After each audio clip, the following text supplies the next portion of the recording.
প্রথমে যে কারোরই দেখে মনে হবে বড় ধরনের কোনো বিয়ে বাড়ির অনুষ্ঠানের বড় আয়োজন, তাই হয়তো রান্না বাড়ি চলছে, কিন্তু না, তা নয়। শুনলে আপনার মাথা ঘুরে যাবে।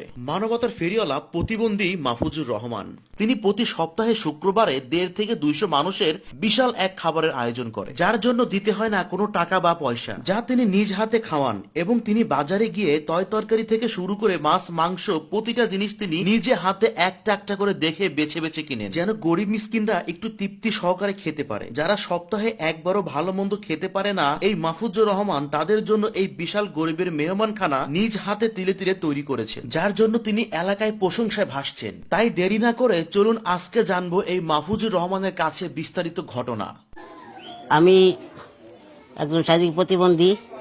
আমি বিভিন্ন জায়গায় বাজারে হাটে কাটে যাই, তখন আমি বিভিন্ন অসহায় গরিব মানুষ দেখতে পাই, যারা অসহায়, যাদের দেখাশোনার মতো কোনো মানুষ নাই।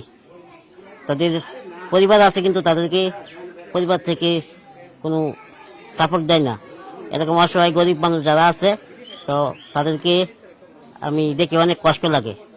তারা অসহায়ভাবে রাস্তাঘাটে পড়ে থাকে। সেই থেকে আমি একটা চিন্তা করি যে আমি অসহায় গরিব মানুষদের নিয়ে কাজ করব। তো আমি বাসায় এসে আমি একটি পরিকল্পনা করি যে তাদেরকে নিয়ে আমি কিভাবে কাজ করতে পারি, তাদের মুখে আমি কিভাবে একবেলা ভালো খাবার দিতে পারি। তো সেই উদ্দেশ্যে আমি প্রথম থেকে আমার নিজ অর্থায়নে অসহায় গরিব মানুষ যারা আছে তাদেরকে 2-5 জন এরকম করে আমি একবেলা ভালো খাবার দিই। তো এটা চলতে থাকে বিগত 2 বছর ধরে। আস্তে আস্তে যখন এটা মানে বিভিন্ন জায়গায় সরে যায়, মানে নিউজ হওয়ার পর বিভিন্ন জায়গায় মানুষ দেখতে পায়, তো মানুষ বিভিন্ন জায়গা থেকে সহযোগিতা করে আমার গরিবের মেহমানখানায়।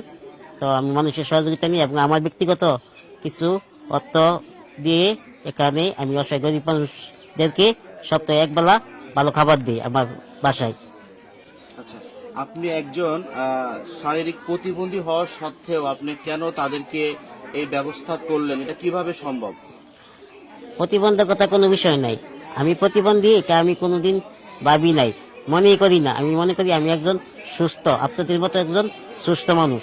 তার জন্য কেন মনে করি, আমার একটা সুস্থ একটা বিবেক আছে, সুস্থ একটা মন আছে।